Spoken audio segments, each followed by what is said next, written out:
Assalamualaikum warahmatullahi wabarakatuh. Salam dan bahagia.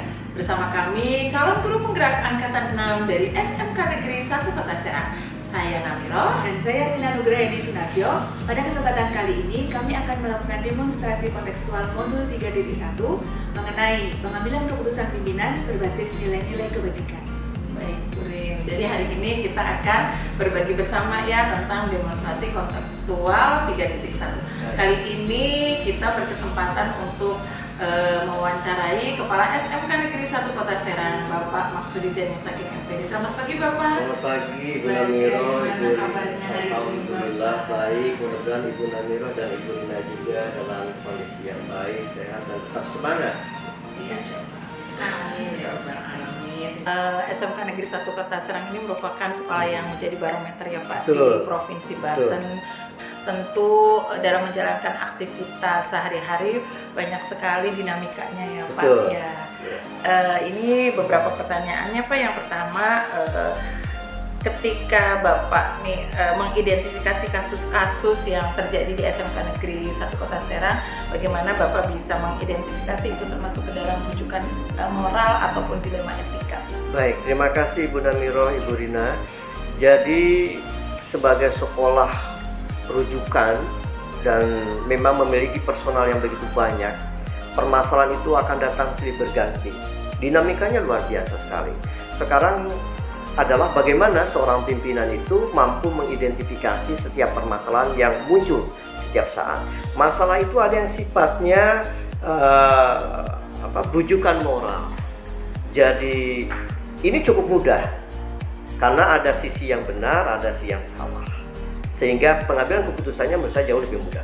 Tetapi yang harus diingat adalah terkadang dan mungkin juga bisa banyak sekali permasalahan yang muncul itu sifatnya dilema etika. Dua-duanya bisa benar.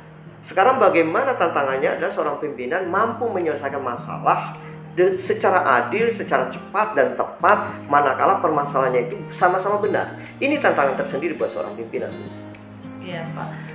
Jadi Bapak, yang pertama kita mengidentifikasi dilema etika atau rujukan moral tersebut ya Pak ya dari kasus yang ada. Tentu banyak ya Pak ya dilema etika yang terjadi. Nah, bagaimana Bapak mengambil keputusan atas dua kepentingan yang sama-sama benar atau dalam dilema etika ini Bapak? Ya, baik. Tadi sudah saya sampaikan bahwa permasalahan yang cukup sulit bagi seorang pimpinan adalah seorang pimpinan manakala membuat keputusan dari sebuah permasalahan yang sifatnya adalah dilema etika. Kenapa? Karena kalau kita mencoba untuk menganalisis, bisa jadi dua-duanya benar. Tapi bagaimana kita bisa membedakan apakah permasalahannya sifatnya individual ataupun memang kelompok? Apakah masalah ini sifatnya kebenaran atau kesetiaan? Apakah sifatnya jangka pendek atau jangka menengah? Apakah sifatnya juga ini menyangkut kesetiaan, ya, kesetiaan atau keadilan? Nah, ini yang harus jadikan acuan bagi seorang pimpinan dalam nantinya membuat sebuah keputusan. Saya rasa seperti itu. Ya, Bapak. Jadi ketika Bapak setelah mengidentifikasi kasus Pak ya, selanjutnya adalah Bapak dengan mengadakan pengujian paradigma ya Pak ya, dengan melihat rasa keadilan, kasihan, kebenaran dan kesetiaan serta jangka pendek, jangka panjang ya Bapak ya. Ya Bapak. Selanjutnya nih Pak, tentu ketika kita mengambil keputusan ada langkah-langkah atau prosedur yang kita lakukan ya Pak ya. Baik. Nah, selama ini Bapak langkah atau prosedur yang dilakukan ketika mengambil keputusan itu seperti apa? Baik, setiap pimpinan sudah barang tentu memiliki ciri khas dalam upaya membuat sebuah keputusan. Saya pribadi biasanya ya, ketika masalah itu muncul, langkah yang pertama sekali saya mencoba untuk mengidentifikasi masalahnya itu sebetulnya apa. Ini sangat penting untuk ketepatan saya dalam pengambilan keputusan. Yang kedua, saya biasanya akan melihat juga masalah ini muncul dari pribadi seperti apa karakternya. Kenapa? Karena ketika saya pahami karakter pribadi yang membuat permasalahan ini atau memunculkan masalah ini, maka pendekatan yang saya lakukan itu jauh lebih efektif. Karena saya kenal betul ini pribadinya seperti ini, maka pendekatan yang saya lakukan harus seperti ini juga, gitu kan? Lalu yang berikutnya adalah yang saya harus pertimbangkan adalah prinsip resolusi yang saya gunakan. Yang pertama, apakah masalah ini bertentangan dengan regulasi atau tidak. Ketika masalah itu bertentangan dengan regulasi, maka ini akan lebih mudah juga bagi saya untuk menyelesaikan. Karena bagaimanapun regulasi itu dibuat dalam rangka untuk meminimalisir sebuah permasalahan. Ketika regulasinya mengatakan kita harus A, maka semua saya akan sampaikan ini loh regulasinya A, maka harus taat semuanya. Itu yang pertama. Yang kedua adalah saya akan mempertimbangkan juga dari sisi kepedulian. Saya berharap bahwa masalah yang muncul dan saya selesaikan melalui sebuah keputusan itu, ini berdampak kepada kepedulian kepada semua orang, bahwa ini loh manfaatnya dan ini dampaknya, dampak buruknya. Lalu yang ketiga, saya juga akan berdasarkan kepada prinsip berbasis endingnya. Apakah keputusan yang saya ambil ini akan berdampak baik nanti pada akhirnya? Apakah juga justru sebaliknya berdampak menimbulkan masalah baru? Nah, baru setelah saya identifikasi, saya lihat secara person to personnya, lalu saya merujuk kepada prinsip-prinsip resolusi, maka nanti akhirnya saya juga harus mengambil sebuah keputusan. Keputusan itu saya ambil ketika saya merasa yakin benar bahwa inilah sebetulnya keputusan terbaik. Dan biasanya langkah yang paling penting buat saya adalah saya konsultasikan ke langit. Kenapa? Karena memang sebaik apapun keputusan kita, manakala kita tidak memiliki keyakinan dan kita tidak mendasarkan itu pada keputusan langit, maka kemungkinan akan ada muncul masalah-masalah baru.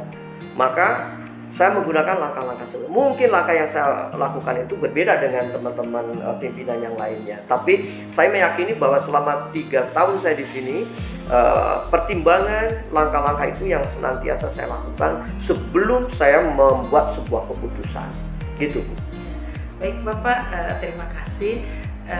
Ketika Bapak sudah menempuh langkah-langkah tadi yang saya simak tadi sama Bu Rina ya, sangat Bu Rina komplit sekali ya Bu Rina ya, dari mulai mengidentifikasi masalah, kemudian Bapak merefleksikan kembali keputusan yang sudah diambil sehingga bisa memenuhi rasa keadilan benar dan benar tadi ya Pak ya.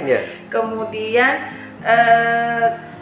sesudah mengambil keputusan dengan langkah-langkah atau prosedur seperti Bapak sampaikan tadi, tentu Bapak memiliki kiat-kiat yang Bapak anggap efektif ya Pak ya. Nah, hal apa saja yang selama ini Bapak anggap efektif dalam pengambilan keputusan, terutama dalam kasus dilema etika? Baik, memang saya sampaikan tadi bahwa untuk kasus dilema etika ini adalah kasus yang memang perlu kehati-hatian ya. Tetapi sudah barang tentu ada resepnya. Saya biasanya menggunakan prinsip resolusi sebelum membuat keputusan. Yang pertama tadi saya sampaikan bahwa kita harus menggunakan pertimbangan regulasi ketika masalah itu muncul. Mudah-mudahan regulasi ini menjadi solusi bagi kita semua untuk menyelesaikan sebuah permasalahan. Apakah ini benar menurut aturan gitu kan? Kalau memang benar, maka kita ikutin. Tapi ketika sebuah masalah itu muncul dan kita lihat regulasinya salah, maka kita harus punya lapangan dada juga bahwa berdasarkan regulasi ini salah. Yang kedua, kita juga harus punya prinsip bahwa apapun keputusan yang kita ambil itu harus membawa kemaslahatan, kepedulian bagi semuanya. Yang ketiga, keputusan apapun yang kita ambil, yang saya ambil selaku pimpinan, ini akan berdampak kepada semuanya. Maka harapan saya selaku pimpinan, keputusan yang diambil itu harus senantiasa membawa kebaikan di akhirnya. Sekali lagi, tidak menimbulkan masalah, menyelesaikan masalah tanpa menimbulkan masalah baru. Itu prinsip buat saya. Ya. Jadi tadi Bu Rin katanya yang disampaikan Bapak untuk yang efektifnya menggunakan resolusi, prinsip resolusi tadi ya. Betul. Ya. Nah, Baik Bapak, kemudian saya lanjutkan Pak. Baik. Jadi tadi luar biasa sekali, jadi banyak sekali langkah yang ditempuh, kemudian banyak sekali pertimbangan. Baik. Nah kemudian pasti dalam mengambil keputusan itu ada tantangan. Nah Baik. ini hal apa saja yang selama ini merupakan tantangan dalam pengambilan keputusan kalau itu terkait dengan dilema etika Bapak? Baik, tantangan bagi saya ketika membuat keputusan itu menurut saya merupakan seni dalam memimpin sebuah organisasi. Setiap keputusan yang diambil oleh pimpinan sudah barang tentu ada ekses-ekses yang ditimbulkan. Buat saya itu adalah kenikmatan tersendiri manakala menghadapi tantangan-tantangan yang muncul. Kita tahu bahwa sekolah kita ini sekolah besar, ya. Sudah barang tentu di dalamnya banyak sekali dinamika yang terjadi. Banyak sekali kepentingan-kepentingan. Baik itu kepentingan untuk golongan yang usianya lebih senior dan juga kepentingan untuk usia yang lebih junior. Sudah barang tentu dalam perjalanan kehidupan di sekolah ini akan ada benturan-benturan itu terjadi. Lalu sekarang pertanyaannya adalah bagaimana seorang pimpinan itu mampu menjembatani kedua kepentingan tersebut. Ini sekali lagi tantangan buat saya dan itu akan selalu muncul. Bagaimana seorang pimpinan itu memanage permasalahan itu supaya menjadi sesuatu yang produktif, tidak kontraproduktif. Jadi adanya dua kepentingan itu jangan menimbulkan masalah baru. Tapi buat saya tantangannya adalah bagaimana dua kepentingan itu mampu kita satukan. Yang endingnya adalah ada kesadaran bersama bahwa kita bekerja itu dalam rangka mempersiapkan peserta didik yang jauh lebih kompeten, jauh lebih hebat, jauh lebih profesional. Ini kesadaran yang harus kita bangun. Ini tantangan yang saya hadapi betul. Bagaimana saya menyadarkan, bagaimana saya membangun sebuah kesadaran bagi dua kepentingan tadi. Sekali lagi, di setiap sekolah besar itu pasti akan ada kepentingan-kepentingan tersebut. Tantangan bagi saya adalah bagaimana saya membangun kesadaran bagi dua kepentingan itu untuk kemaslahatan siswa-siswa kita semuanya. Saya rasa itu Bu, tantangan yang paling asik saya hadapi dalam menjembatani dua kepentingan. Baik, jadi tantangannya sungguh luar biasa ya Pak. Ada dua kepentingan, harus memberi kesadaran dan harus mengakomodir semua kepentingan dari dua pihak dan sebagainya. Dan tapi pada akhirnya endingnya adalah berpihak kepada siswa seperti itu. Iya. Baik Bapak, saya lanjutkan. Nah, mengenai penyelesaian pengambilan keputusan terkait dilema etika, apakah di sini Bapak memiliki jadwal tertentu dalam menyelesaikan masalah terkait dilema etika atau mungkin memiliki bentuk prosedur tertentu seperti itu? Baik, terima kasih Ibu Rina. Jadi kalau saya boleh berpendapat bahwa selaku seorang pimpinan ketika dihadapkan kepada sebuah permasalahan itu harus sadar bahwa keputusan yang diambil itu akan berdampak. Untuk meminimalisir dampak negatif, maka seorang pimpinan itu ketika dihadapkan kepada sebuah permasalahan, dia harus mampu menahan diri dengan penuh kesabaran. Ya, pelajari dulu sekali lagi apa sesungguhnya masalah yang muncul, identifikasi permasalahan tersebut. Yang kedua, juga harus mengenali, sudah barang tentu permasalahan yang muncul, dilema etika yang muncul itu dari pribadi-pribadi yang bisa jadi itu membantu bagi seorang pimpinan ketika dia menyelesaikan masalahnya. Itu yang kedua. Lalu yang ketiga, seorang pimpinan juga harus mampu memegang prinsip strategi apa yang bisa dilakukan untuk menyelesaikan masalah. Lalu yang ketiga, yang berikutnya, seorang pimpinan juga ketika ingin membuat keputusan itu harus mempertimbangkan plus minusnya, dampak yang dihasilkan dari sebuah keputusan. Baru nanti kalau memang sudah yakin berdasarkan pertimbangan-pertimbangan dengan penuh kesabaran dan kesadaran, maka baru diambil keputusan. Tidak serta-merta secara cepat mengambil keputusan. Harus ada pertimbangan-pertimbangan rasional yang dilakukan seorang pimpinan ketika dia membuat keputusan. Karena sekali lagi apapun keputusannya itu akan berdampak. itu akan berdampak signifikan kepada warga sekolah. Sekali lagi, jadi saya ingin mengatakan bahwa ketika ada sebuah permasalahan, seorang pimpinan itu harus betul-betul mempelajari secara komprehensif masalah yang muncul, lalu kenali juga siapa personal yang menimbulkan masalah tersebut, lalu juga harus mengetahui langkah-langkah efektif yang harus dilakukan, kan? Lalu juga punya pertimbangan-pertimbangan bahwa masalah ini tidak akan berdampak negatif atau berdampak terlalu luas, dan punya keyakinan hati yang cukup tajam bahwa keputusan yang akan diambil ini adalah keputusan terbaik, keputusan yang yang mampu menyelesaikan permasalahan dan tidak menimbulkan ekses berikutnya, baru keputusan itu bisa diambil. Menurut saya itu, Bu.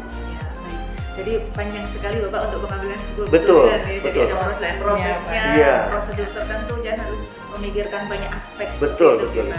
Baik, saya lanjutkan Bapak, terkait pengambilan keputusan yang berkaitan dengan dilema etika. Ini mungkin Bapak memiliki seseorang yang membantu atau mungkin ada faktor-faktor lain yang mempermudah Bapak dalam pengambilan keputusan tersebut? Ya, baik. Seorang pimpinan sudah barang tentu setiap saat tadi akan dihadapkan kepada sebuah permasalahan, dan itu dibutuhkan keputusan-keputusan yang tepat dan berdampak baik. Sudah barang tentu saya selaku pimpinan juga belajar dari seorang pimpinan-pimpinan yang bukan hanya berasal dari bidang pendidikan atau mereka yang bergelut di bidang pendidikan. Bisa jadi saya juga belajar dari pribadi-pribadi atau pimpinan-pimpinan di institusi non formal atau juga dari pimpinan-pimpinan politik. Semuanya memberikan kontribusi yang begitu besar bagi saya dalam membuat sebuah keputusan, karena saya yakin bahwa mereka semua juga itu memiliki dasar-dasar ketika membuat sebuah keputusan. Buat saya pribadi, dengan melihat mereka bagaimana mereka membuat keputusan, maka setidaknya banyak membantu saya bagaimana mengambil keputusan secara tepat, tidak berdampak negatif, dapat menyelesaikan permasalahan dengan baik tanpa menimbulkan ekses-ekses yang lainnya. Lalu terkait dengan faktor lain, sudah barang tentu saya juga dalam mengambil keputusan tidak diambil secara pribadi, personal saya sendiri tidak. Saya senantiasa juga mempertimbangkan ya kepada pengambil keputusan, maha pengambil keputusan terbaik. Karena saya yakin dengan saya mengadukan ke atas, itu sudah barang tentu ada keyakinan bagi saya bahwa inilah yang terbaik.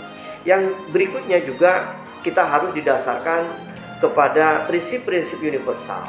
Jadi faktor-faktor itu juga harus menjadi bahan pertimbangan bagi seorang pimpinan, juga bisa dijadikan referensi dari orang-orang yang memang hebat dalam membuat sebuah keputusan. Pemimpin-pemimpin yang efektif, pemimpin-pemimpin yang luar biasa. Itu bisa dijadikan referensi bagi saya bagaimana menyelesaikan sebuah masalah.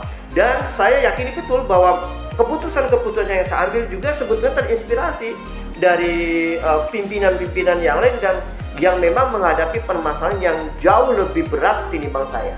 Jadi ini yang memudahkan saya ketika mengambil keputusan, dan yang terpenting sekali bahwa saya mempunyai keyakinan bahwa apapun keputusan yang diambil itu ya harus yang terbaik, harus berdasarkan pertimbangan-pertimbangan matang dengan penuh kesabaran, kesadaran diri bahwa ini akan berdampak baik buat personal yang ada di sekolah ini. Saya rasa itu. Iya, banyak sekali ternyata faktor yang mempengaruhi Bapak. Iya, baik dari dalam diri sendiri maupun mungkin tokoh panutan atau yang inspirasi, maupun yang tidak lupa adalah kepada Tuhan yang mengambil keputusan. Maha pengambil keputusan. Kemudian Bapak, pertanyaan terakhir ini. Baik. Jadi dari semua hal yang telah Bapak sampaikan tadi, mungkin ada pelajaran yang bisa dipetik, yang bisa kami petik nanti dari pengalaman Bapak ini terkait pengambilan keputusan dilema etika. Baik, terima kasih Ibu Rina, Ibu Damiroh. Saya yakin bahwa program Guru Penggerak ini menyiapkan calon-calon pimpinan yang betul-betul luar biasa menurut saya. Ini inovasi sebuah program yang jenius menurut saya ya. Nah, terkait dengan pengambilan keputusan, saya ingin berpesan ya bahwa ke depan tantangan jauh lebih besar. Sudah barang tentu juga masalah lebih besar. Kompleksitas masalah juga membutuhkan pemikiran-pemikiran, membutuhkan langkah-langkah strategis ketika kita dihadapkan kepada sebuah permasalahan dan kita harus mampu menyelesaikan masalah itu. Saya hanya ingin berpesan bahwa satu kunci yang harus kita miliki selaku seorang pimpinan adalah kita harus punya kesabaran yang ekstra tinggi. Kenapa? Karena ketika seorang pimpinan tidak mempunyai kesabaran, sudah barang tentu dan saya punya keyakinan keputusan yang diambil itu justru akan membawa dampak yang kurang baik. Itu. Jadi pertama adalah kita harus punya kesabaran. Yang kedua, yang terpenting sekali juga adalah kita harus senantiasa bersandar kepada yang maha membuat keputusan. Sekali lagi ini penekanan dari saya. Karena apalah artinya kita selaku manusia, ya. Kekuatan yang kita miliki itu adalah karena anugerah. Maka harapan kita adalah keputusan yang kita buat pun itu memberikan keberkahan bagi semuanya. Sekali lagi bahwa selaku seorang pimpinan di level apapun, keputusan pimpinan itu akan begitu sangat berdampak dan sangat mempengaruhi gerak langkah orang-orang di sekitarnya. Jadi pertama, perkuat kesabaran. Kedua, tetap konsultasi dengan yang maha membuat keputusan. Itu saya rasa. Baik, luar biasa ini Bapak. Banyak sekali hal yang bisa kami ambil dari pengalaman Bapak, dari terkait pengambilan keputusan dilema etika begitu ya Bu Nadia. Iya. Saya juga sama Ibu, terima kasih, nih banyak sekali ilmu yang saya dapatkan dan menyadarkan saya bahwa banyak sekali kelemahan yang masih saya miliki. Ini sharing ya. Iya, terima kasih sekali Bu. Baik. Kami bisa ambil banyak pelajarannya ya Bu Rin, untuk menentukan langkah kita ke depannya. Semoga apa yang kita lakukan yang tujuan utamanya meningkatkan mutu pendidikan di SMK Negeri 1 Kota Serang yang dapat berjalan dengan baik. Terima kasih Pak. Sama-sama Ibu Amiro, Ibu Rina. Waalaikumsalam warahmatullahi wabarakatuh. Pada sesi kedua ini saya akan melakukan kegiatan wawancara dengan Bapak Hamdan Wahyudi. Beliau adalah Wakaur Kurikulum di SMK Negeri 1 Kota Serang. Banyak sekali ini sebagai pimpinan pengambilan keputusannya yang terjadi kasusnya ya Pak ya, dinamikanya banyak dan juga bagaimana cara mengambil keputusannya supaya mengandung nilai-nilai kebajikan. Ini Bapak, selamat pagi Pak Hamdan. Selamat pagi, Assalamualaikum warahmatullahi wabarakatuh. Waalaikumsalam warahmatullahi wabarakatuh. Terima kasih atas waktunya nih Pak Hamdan. Ini ada beberapa pertanyaan yang akan kami sampaikan berkenaan dengan pengambilan keputusan yang berbasis kebajikan tadi Pak. Yang pertama, selama ini bagaimana Bapak dapat mengidentifikasi kasus-kasus yang merupakan dilema etika dan bujukan moral? Ya, yang pertama mungkin terkait dengan guru ya, biasanya guru, terus tentang kebijakan yang kami ambil terhadap kepribadian seorang guru tersebut dengan melibatkan sekolah. Jadi terkadang ada sisi-sisi yang guru tersebut meminta seperti jadwal contohnya, kemudian itu harus kita perhatikan juga terkait dengan keinginan dan kemauan dari guru, karena guru kita kan luar biasa banyak, pasti keinginannya juga banyak, kemudian kemauannya juga banyak, dan bagaimana kita memenuhi semua kebutuhan guru tanpa harus menyakiti satu sama lain. Kemudian Pak, dalam mengambil keputusan di kasus yang sama-sama penting nih Pak ya, tadi dilema etika sama-sama benar gitu. Bapak bagaimana menjalankan pengambilan keputusannya? Oke, terima kasih. Pengambilan keputusan seperti itu sebetulnya kita mengandung unsur beberapa. Yang pertama, bagaimana posisi dia sebagai pengajar harus melaksanakan kewajibannya. Kemudian posisi beliau kalau seorang istri harus patuh dan taat terhadap suaminya, tetapi seharusnya kita sudah prepare terlebih dahulu. Kalau misalkan di keluarga kita seperti ini posisinya, kemudian mungkin langkah yang bijak adalah bagaimana bisa menyelesaikan kewajiban di sekolah, kemudian di rumah tidak terbengkalai. Artinya prepare, mungkin di sekolah ada anak, di rumah ada anaknya, kemudian ada saudaranya yang lain, itu bisa dijaga, dirawat. Agar bagaimanapun juga tanggung jawab seorang guru yang mendidik anak itu sudah risiko. Dan yang kami lakukan adalah bagaimana anak guru tersebut harus mengajar di kelas, kemudian tidak menterbengkalaikan posisi yang ada di rumah yang sedang sakit. Jadi intinya kewajiban dulu dilaksanakan, karena memang sebagai abdi negara sudah barang tentu apa yang dia lakukan adalah kewajiban yang memang harus risiko yang harus diambil. Jadi yang pertama harus lakukan dulu pembelajaran di kelas agar anak-anak juga mendapatkan haknya, kemudian baru nanti selesaikan urusan yang di rumah. Baik Pak, kalau tadi kasus yang seperti itu berarti rasa keadilan melawan rasa kasihan ya Pak, ya kasihan kepada peserta didik dan juga memenuhi rasa keadilannya. Kemudian Pak, di sini langkah-langkah atau prosedur seperti apa yang biasa Bapak lakukan dalam pengambilan keputusan selama ini? Yang pertama kita lihat posisi guru yang bersangkutan. Bahkan biasanya kita menanyakan, kalau misalkan guru yang bersangkutan ini apakah ada permasalahan di rumah, ada persoalan di rumah. Kemudian kita juga ada kebijakan guru yang bersangkutan boleh meminta jadwal, tetapi yang rasional gitu. Misalkan gini, saya pengen dari jam pertama sampai jam keempat, kemudian sisanya yang berikutnya saya mengabdikan saya posisi di rumah misalkan. Kalau misalkan memang posisinya memang harus beliau yang menangani kasus itu untuk di keluarga di rumah, ya kita ada kebijakan itu. Yang penting tidak melanggar aturan yang berlaku di tempat kita di sekolah. Selanjutnya hal-hal apa saja yang selama ini Bapak anggap efektif dalam menyelesaikan kasus-kasus di rumah etika? Yang pertama saya kumpulkan dulu, saya panggil, kemudian ketika kita ajak ngobrol terhadap guru yang bersangkutan, pasti dari beliau ada solusi dan dari kita juga memberikan solusi. Kita panggil terlebih dahulu, kita ngajak ngobrol empat mata, karena kalau misalkan di tempat di depan umum kan terkadang merasa ditelanjangi gitu ya. Kalau empat mata gitu enak kita berbicara. Itu yang saya tempuh selama ini. Terima kasih Pak Hamdan. Jadi di sini menggunakan prinsipnya resolusi, katanya melihat permasalahannya, kemudian menggunakan coaching juga ya Pak ya.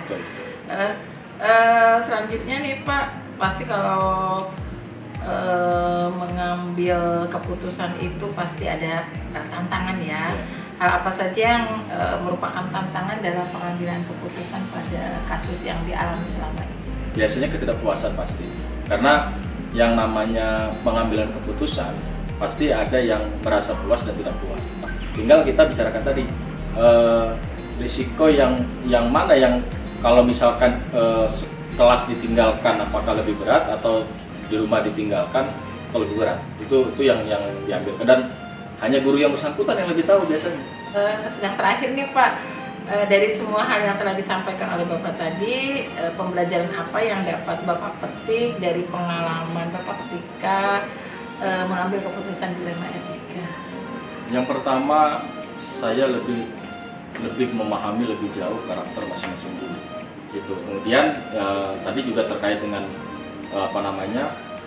cara penyelesaian masalah tadi. Seandainya kami tidak bisa menyelesaikan masalah itu, ya kami karena pimpinan langsung ke kepala sekolah ya. Karena memang pucuk pimpinanlah yang bisa mengambil keputusan itu. Kita hanya sharing dengan kita, kemudian kalau misalkan ada persoalan yang memang luar biasa berat, tapi kalau masih bisa kita atasi, ya jangan kita sebut kita atasi.